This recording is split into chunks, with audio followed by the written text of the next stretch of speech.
የኢንሹራንስ ውል በመሸጥ ገንዘብ መስራት እንደምትችሉ ታውቃላችሁ?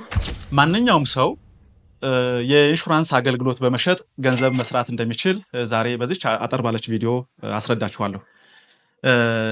ማንኛውም ሰው ቢማርም ባይማርም የስራ ልምድ ቢኖረውም ባይኖረውም ይህንን የኢንሹራንስ የሽያጭ አገልግሎት በመሸጥ የተሻለ ብር ከፍ ያለ ብር ራሱን ሊያስተዳድርበት ቤተሰቡን ልጆቹን ሊያስተምርበት የሚችል የገንዘብ መጠን እንዲሁም ሌላ ከፍ ያለ ንብረት የተሻለ ንብረት የሚያፈራበት የስራ ድርሻ እንደሆነ በዚህ ቪዲዮ ይህንን ቪዲዮ የምትከታተሉ ሰዎች ኢንሹራንስ በመሸጥ ገንዘብ ማግኘት መስራት ቤተሰቦቻችሁን ማስተዳደር ልጆቻችሁን ማስተማር ሌላም የተሻለ እናንተን ሊያስተዳድር የሚችል ንብረት መግዛት እንደምትችሉ እነግራችኋለሁ። እናንተ መማርም ብትማሩም ባትማሩም የስራ ልምድ ቢኖራችሁም ባይኖራችሁም እንዲሁም ከፍ ያለ በዲፕሎማ በዲግሪ በማስተርስ በፒኤችዲ ያም ቢኖራችሁም ባይኖራችሁም ችግር የለው። አሰራሩ ዋናው የኢንሹራንስ አገልግሎቱን ወይም የኢንሹራንስን ውል ንብረት ላላቸው ሀብት ላላቸው ሰዎች ከኢንሹራንሱ ጎን በመሆን ይህንን የሽያጭ አገልግሎት መሸጥ ነው። ስለዚህ ይህንን የሽያጭ አገልግሎት ሰርታችሁ ገንዘቡን እንዴት ነው የምታገኙት የሚለውን ነገር ወደኋላ ነግራችኋለሁ።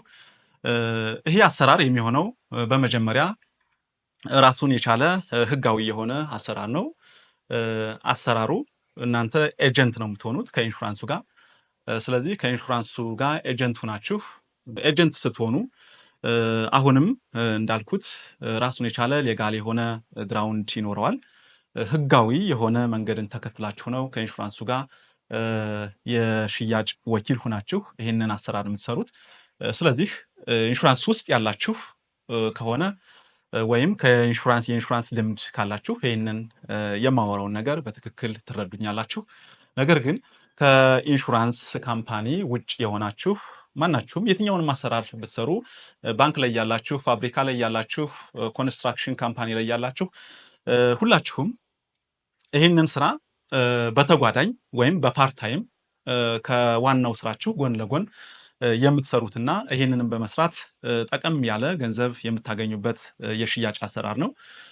ስለዚህ ህጋዊነቱን ከምን ተነስቶ እንዴት ነው ከኢንሹራንስ ካምፓኒዎች ጋር ሌጋል አግሪመንት ፈጥሮ የኢንሹራንስ የሽያጭ ወኪል ሆኖ ይህንን ገንዘብ ወይም ይህንን ስራ መስራት የሚቻለው የሚለውን ነገር ቀጣይ በሚለቀቁ ቪዲዮዎች ላይ ይህንን ነገር ዘርዘር ባለ ህጋዊነቱን ህጋዊ አሰራሩን የማስረዳችሁ ይሆናል። ነገር ግን አሰራሩ የሚሆነው ኢንሹራንስ ካምፓኒው አለ፣ ባለሀብቶች ወይም ንብረት ያላቸው መኪና ያላቸው ቤት ያላቸው ፋብሪካ ያላቸው ድርጅት ያላቸው ባለሀብቶች አሉ፣ ኢንቨስተሮች አሉ፣ ቢዝነስማኖች አሉ። ስለዚህ እነሱ ለንብረታቸው ለሀብታቸው ጉዳት በሚደርስበት ሰዓት ጉዳት ለደረሰበት ንብረታቸው ሽፋን የሚሰጣቸው ወይም ለጠፋው ለምሳሌ እንበል አንድ ተሽከርካሪ በጣም ሌግጀሪ የሆነ ተሽከርካሪ ከ20 ከ30 ሚሊዮን በላይ የሚያወጣ ተሽከርካሪ አንድ ባለሀብት እየነዳ መንገድ ላይ የግጭት አደጋ ቢደርስበት እና ተሽከርካሪው የተለያዩ የተሽከርካሪው የአካል ክፍሎች ቢጎዱ እና ይሄ ጉዳት የደረሰበት ግምቱ 1 ሚሊዮን ብር ነው ብለን ብናስብ፣ ስለዚህ ይሄ ባለሀብት ለዚህ ተሽከርካሪ ቀድሞ የኢንሹራንስ ሽፋን ካለው ይሄንን 1 ሚሊዮን ብር ያለምንም ልፋት ቀጥታ የኢንሹራንስ ካምፓኒውን በመጠየቅ ሄዶ ሪፖርት የሚያደርግበት አሁንም እንዴት አንድ የኢንሹራንስ የገባ ሰው ጉዳት በሚደርስበት በሀብቱ ላይ በንብረቱ ላይ ጉዳት ከደረሰበት በኋላ የካሳ አፈጻጸም ሂደቱ ምን ይመስላል የሚለውን ነገር አሁንም ወደፊት የምነግራችሁ ይሆናል። ነገር ግን ይሄ ንብረቱ የ1 ሚሊዮን ብር ግምት የሚያወጣ ንብረት ጉዳት ከደረሰበት በኋላ ቀጥታ ከኢንሹራንስ ካምፓኒው ጋር ሄዶ ይሄንን ካሳ ሙሉ በሙሉ 1 ሚሊዮን ብር ካሳውን ማግኘት ይችላል።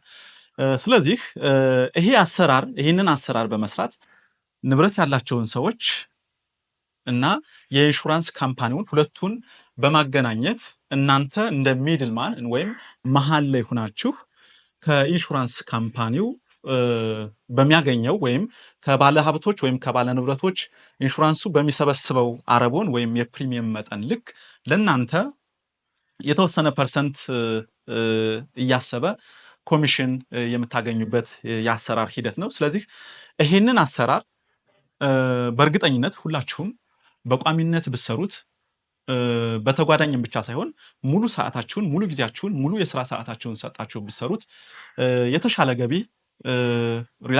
ሪላክስ አድርጋችሁ እናንተ ጭንቀት ውስጥ ሳትገቡ ዘና ብላችሁ የሆነ ቢሮ ላይ ለ8 ሰዓት ለ7 ሰዓት መቀመጥ ሳይጠበቅባችሁ የተለያዩ ቦታዎች ላይ እየተንቀሳቀሳችሁ ከደንበኞቻችሁ ጋርና ከኢንሹራንስ ካምፓኒው ጋር ኮሚኒኬት በማድረግ ይህንን የኮሚሽን ክፍያ ማግኘት ትችላላችሁ። ስለዚህ ከእናንተ የሚጠበቀው የኢንሹራንስ ካምፓኒውንና ባለሀብቶችን ሁለቱን በማገናኘት እናንተ በምታገናኙበት ሰዓት ላይ ለምትሰሩት ስራ ለእያንዳንዱ ባመጣችሁት ደንበኛ ልክ ለእናንተ የኢንሹራንስ ካምፓኒው ኮሚሽን የሚያስብበት የአሰራር ስርዓት ነው። ስለዚህ ይሄንን ስራ በመስራት ሁላችሁም ገቢ እንደምታገኙ እርግጠኛ ሆኜ እነግራችኋለሁ። እኔም እየሰራሁት ያለ አሰራር ስለሆነ ስለዚህ ይሄንን ስራ ስትሰሩ አንድ ቀን ወይም አንድ ደንበኛ ከኢንሹራንስ ካምፓኒው ጋር ለ1 ዓመት የሚቆይ ውል ይኖረዋል።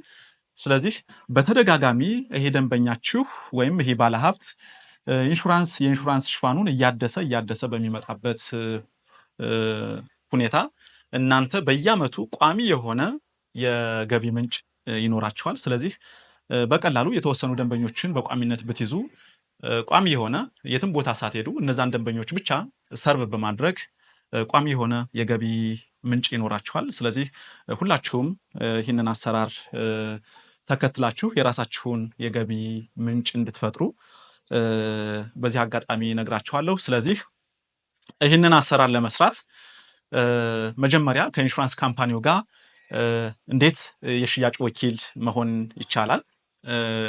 በዚህ በሀገራችን 18 የሚሆኑ የኢንሹራንስ ካምፓኒዎች አሉ። ስለዚህ እናንተ ከ18ቱ አንዱን የኢንሹራንስ ካምፓኒ መርጣችሁ ከዚህ ኢንሹራንስ ካምፓኒ ጋር ሌጋል የሆነ ግንኙነት መስርታችሁ የሽያጭ ወኪል ላይሰንስ ይኖረዋል። ህጋዊ የሆነ አሰራር ነው። እንዳልኳችሁ ለመንግስት የምትከፍሉት ታክስ አለ ወይም ግብር አለ። ስለዚህ ይህንን ግብር ለመንግስት እየከፈላችሁ ደረሰኝ ይኖራችኋል። በደረሰኝ ነው ይህንን ስራ የምትሰሩት። ስለዚህ ይህንን ስራ እየሰራችሁ የተሻለ ገቢ የምታገኙበት እንደሆነ ነግራችኋለሁ። እያንዳንዱ ነገር ከኢንሹራንስ ካምፓኒዎች ጋር እንዴት ነው የሽያጭ ወኪል አግሪመንት ወይም ግንኙነት መፍጠር የሚቻለው፣ ላይሰንሱን ወይም የኢንሹራንስ የሽያጭ ወኪል ፍቃዱን እንዴት ማግኘት ይቻላል የሚሉትንና ሌሎችንም ይህንን አሰራር መስራት የሚያስችላችሁን የተለያዩ ሪኳየርመንቶች ወይም ቅድመ ሁኔታዎች ወደፊት በመለቃቸው ቪዲዮዎች እዛ ላይ የምታገኙ ይሆናል። አመሰግናለሁ።